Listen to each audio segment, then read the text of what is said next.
నమస్తే welcome to HMTV news నేను గీతిక ఇక డీటెయిల్స్ చూద్దాం సింగరేణి కార్మికులు వారి కుటుంబ సభ్యుల ఆరోగ్య పరిరక్షణ ధ్యేయంగా ప్రభుత్వం కీలక నిర్ణయం తీసుకుంది సింగరేణి పరిధిలోని ప్రాంతీయ ఆసుపత్రుల్లో పెండింగ్ లో ఉన్న వైద్యులు పారామెడికల్ సిబ్బంది పోస్టులను రాబోయే 2026 మార్చి నాటికి పూర్తిగా భర్తీ చేస్తామని తెలంగాణ డిప్యూటీ సీఎం మల్లు భట్టి విక్రమార్క ప్రకటించారు అసెంబ్లీలో సింగరేణిపై జరిగిన చర్చ సందర్భంగా సభ్యులు అడిగిన ప్రశ్నకు భట్టి విక్రమార్క సమాధానమిచ్చారు తెలంగాణ రాష్ట్రంలో అతిపెద్ద పబ్లిక్ సెక్టర్ సింగరేణి సంస్థని వేల మంది యువతకు ఉద్యోగ అవకాశాలు కల్పించే ఈ సంస్థను కాపాడుకోవాల్సిన బాధ్యత ఉద్యోగులతో పాటు ప్రజాప్రతినిధులపై అందరిపై ఉందన్నారు ప్రపంచీకరణ ప్రైవేటీకరణ సవాళ్ల మధ్య సింగరేణి సంస్థ మనుగడను కాపాడుకోవడమే తమ ప్రభుత్వ ప్రధాన లక్ష్యమని భట్టి విక్రమార్క స్పష్టం చేశారు సింగరేణి పరిస్థితి ఇప్పుడు ఎట్లా ఉంది భవిష్యత్తులో ఎట్లా చేయాలని మీ అందరి ఆలోచనలు కూడా పరిగణలో తీసుకొని చేస్తామని చెప్తూ సింగరేణి ఉద్యోగస్తులు మాత్రం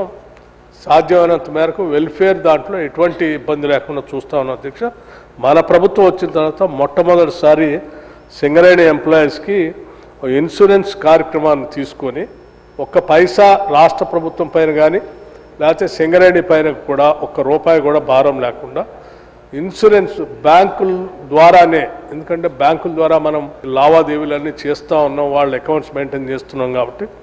బ్యాంకుల ద్వారానే ఎటువంటి ఇబ్బంది లేకుండా కార్మికులందరికీ ప్రమాదవశాత్తు ఏదైనా జరిగితే ₹1 ఇన్సూరెన్స్ వాళ్ళకి వచ్చేటట్టుగా సింగరేణి కార్మికులందరికీ మొట్టమొదటిసారి మన ప్రభుత్వం ఈ ప్రభుత్వం ప్రజాప్రభుత్వం వచ్చిన తర్వాతనే చేసాం అధ్యక్ష ఈ 1 crore ఇన్సూరెన్స్ కార్యక్రమం సింగరేణితో పాటు విద్యుత్ శాఖలో ఉన్న అన్ని డిస్కమ్స్ ఎనర్జీలో ఉన్నటువంటి కార్మికులందరూ కూడా చేస్తున్నాం భవిష్యత్తులో